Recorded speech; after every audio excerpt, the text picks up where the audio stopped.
This is the one segment I'm pretty excited for, or maybe nervous for. We need to talk about Illinois. We have to talk about Illinois. The Fighting Illini right now, to my eye, are owning the Big Ten Conference card. They're coming off of a regular season championship.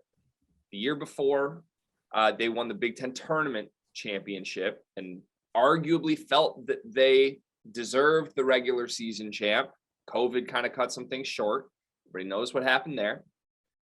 They've been the best program the last 2 seasons in the Big Ten, in my opinion. Now, I understand that March is the big argument there. They can't win in March. They haven't made a Sweet 16 in March. Yada, yada, yada. I get it. I make as many jokes as anybody about that.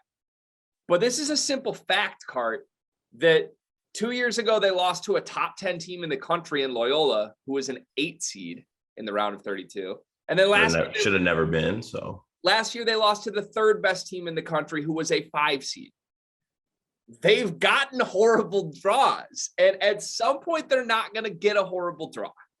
And Brad Underwood keeps putting together team of killers after team of killers. And as a Michigan fan who hasn't beaten Illinois in 7 tries, I'm terrified of that. Now, specific to the news right now, Cart, Matthew Mayer commits to Illinois.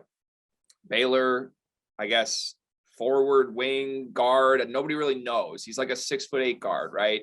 He was a 6th man on the national title team, had a lot of promise. Everybody thought he could be like a 15-a-game scorer. This last season didn't go very well for him. He was not one of their 4 best players on a good, not great Baylor team. There are questions about how good he can be as a first or second option.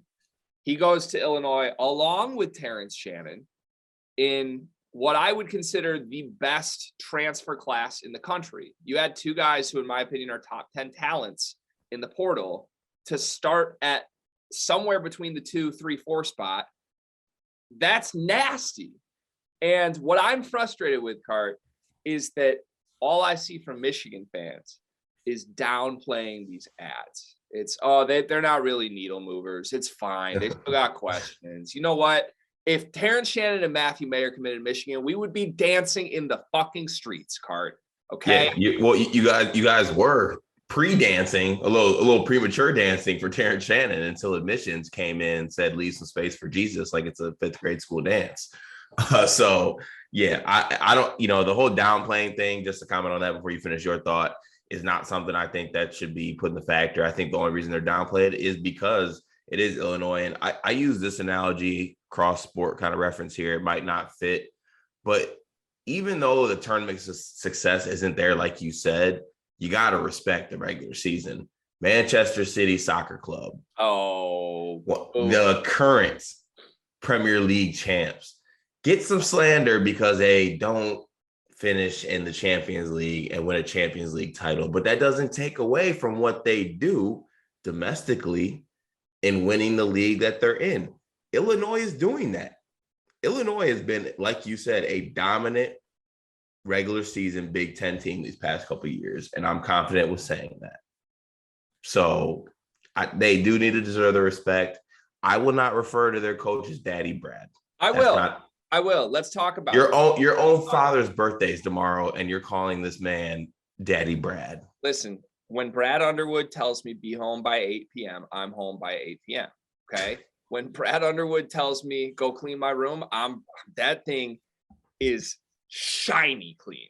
Okay. I'm terrified of this man. He owns me. I'm not saying he owns my team. I'm not saying he owns me. Pause. You can pause that. He owns me. Okay. I'm terrified of him. He is the only coach in the Big Ten, Cart, that is dominating the portal era. And we can talk about why that is. We can talk about if there's different institutional factors that play in there. But this is what I know. The disrespect for Coach Hoiberg. He's been transfer portal gang. Not necessarily saying it's moving the needle, but my guy's been in the portal. But there's mixes here, right? You have to be able to recruit high school guys in this era. You have to be able to recruit the best portal guys in this era. You have to be able to maneuver your roster in and out of ups and downs from season to season. You need to be able to go from saying Andre Curbelo is the best point guard in the country to, oh my God, that was a disaster mid-season. Let me course correct that still win a championship, and then get him out and get somebody new next season. Brad Underwood's the only person in this conference who can navigate that, okay? Tom Izzo, falling behind, falling asleep at the wheel. Juwan Howard, not doing this as masterfully as Brad Underwood is. And I know Michigan fans aren't going to want to hear that. And he's been way more successful in March. I'm not saying there's anything wrong with that. But look, we lost Shannon to Illinois quickly. Right now, we've been told Michigan contacted Malachi Smith and Pete Nance, but they're just sort of waiting around with 2 scholarships open for Caleb Houston and Musa Diabate to inevitably say they're going to the NBA. And then they're going to what? Go get Pete Nance over every school in the country who wants Pete Nance with Michigan's issues, with admissions, with NIL? That's not happening, okay? Illinois is the only school in the Big Ten who can go toe-to-toe with anyone and get guys. And that's what Brad Underwood has proven. Matt Painter can't do it. Tom Izzo can't do it. Juwan Howard seemingly can't do it. Chris Holtman, nobody else in the conference can do it. So, yeah, that should be terrifying because if Illinois already is here, they are already here as far as regular season success in this portal era that everyone's still learning, the trajectory is going here from already at the top and everybody else is going down. And that's terrifying. Daddy Brad owns us. Daddy, okay.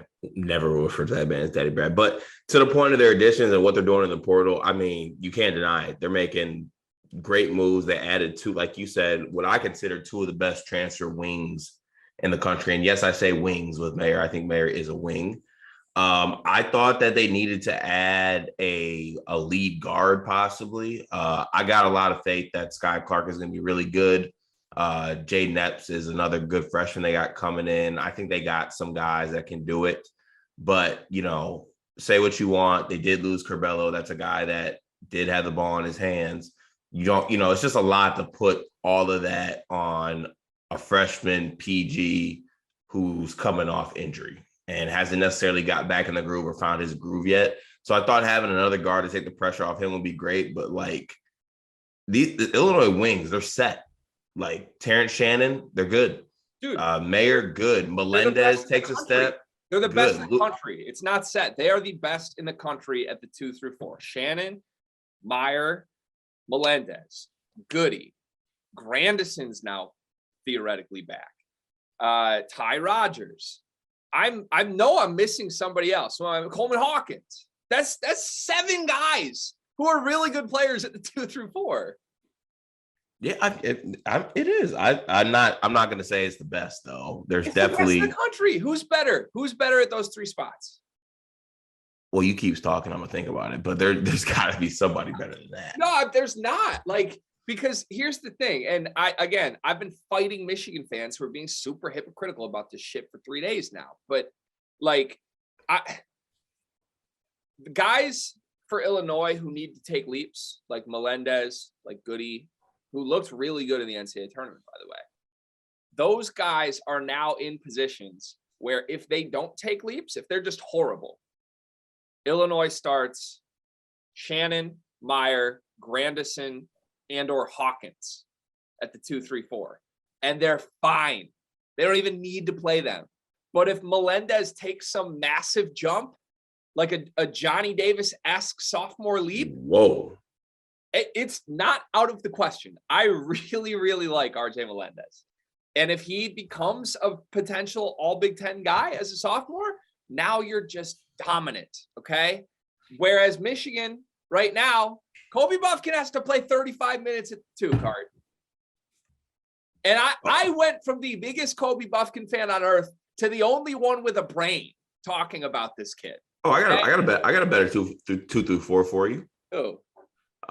You got Tyson Walker, Jaden Akins, Malik Hall. Stop it. I hate you. Joseph Jamal Hauser. I hate this. We're really look for another day. So wait, before we move on, so Illinois is your favorite to win the Big Ten now, or you stick with Indiana? I think they're neck and neck with Indiana. The only thing that I'd probably have Illinois 1A, Indiana 1B. The only thing that has them, I guess, behind and not clearly the favorite, because Daddy Brad's a way better coach than Mike Underwood or than Mike Woodson. I'm scared of their center spot. I'm not super scared of the point guard spot.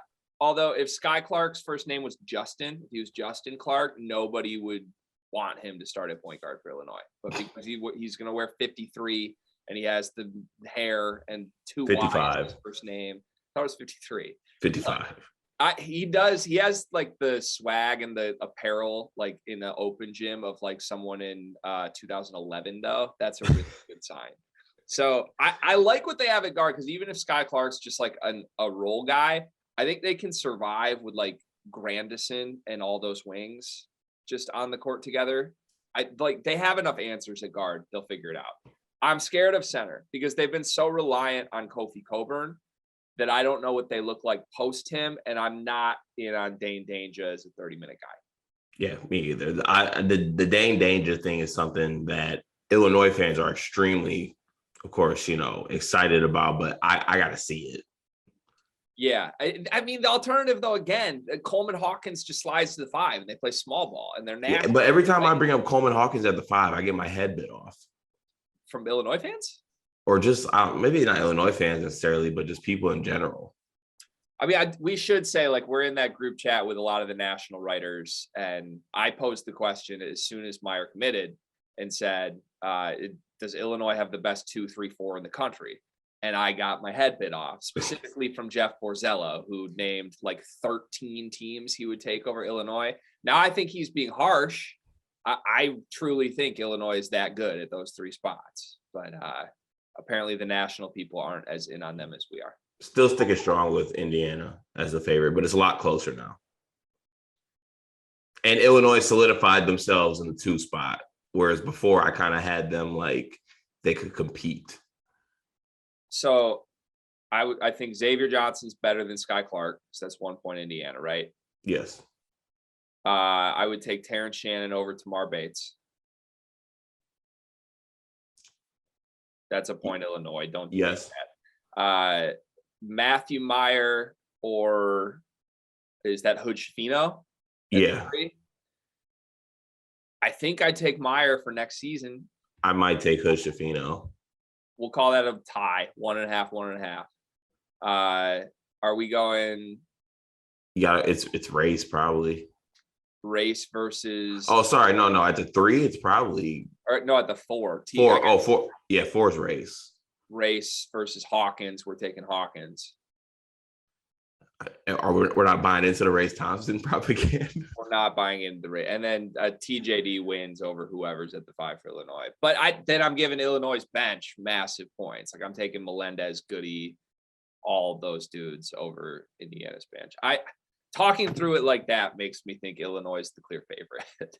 Yeah, honestly, talking through it like that makes me think that Illinois. Damn it. Daddy Brad, man. Dad Underwood. He's doing what he does, man. He says, don't date my daughter. I don't do it. I won't do it, sir. Firm handshake. Let's move on. Let's move back to one of our teams.